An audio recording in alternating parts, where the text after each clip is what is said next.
it's basically the normal question. How did you got started in the wrestling business? Well, I actually got started in the 50s on a carnival around central part of Missouri with Gus Karras. And at 15 years old, I broke into the pro side of it, and I've been lucky enough to be in it all my life. It's the only job I've ever had. Was there a guy by the name of, I guess, Happy Humphrey, a big guy? Yes. You traveled around with, I guess? Humphrey weighed 785 pounds. I drove him for a year and a half. And don't know how long I would have continued to drive him had not have been for a wreck where Ooh. all that steel, and it's worked real well over the years. Right.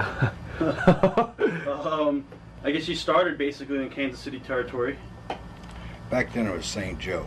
Right. Kansas City was brought into it as part of the office in '62. Right. What were first, like, who helped you train as far as trainers? Was it Gus Karras? Gus Karras was the promoter. Ray Gordon, friend of Pat O'Connor's in the Olympics, from New Zealand, was the guy that actually trained me. Right. And then I guess you broke in, some of your early matches were taking place in the Corsairs room at the Chase Hotel?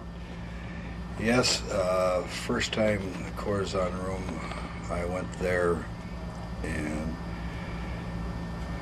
if I'm not mistaken, it was Ike Egan's, who has been dead for God only knows how many years, and he wrestled out of Kentucky. Right. And I heard from a couple people that the people that attended those shows were pretty much wealthy people in suits, and the ladies would wear dresses, sort of like New Japan, where you got the business people. They dined as we wrestled, kind of a throwback to the gladiator days, and it was actually fine dining.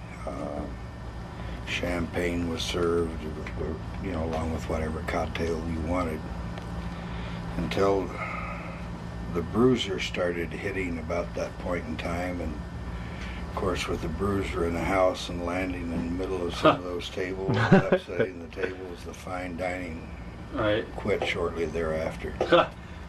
And who were some of your early opponents in that territory?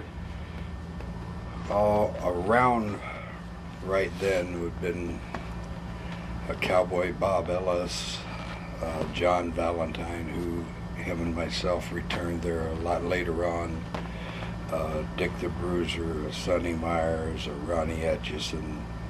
There were just a lot of great wrestlers around there at the time. Right. And then I guess, was it the late 60s or early 60s you were with Larry Henning, and you guys became AWA Tag Champs? I went to Minneapolis in 1963. Right. And the latter part of the latter part of 63. I went there for television, came back, and I was in Amarillo, Texas for a little while longer, then went back to Minneapolis.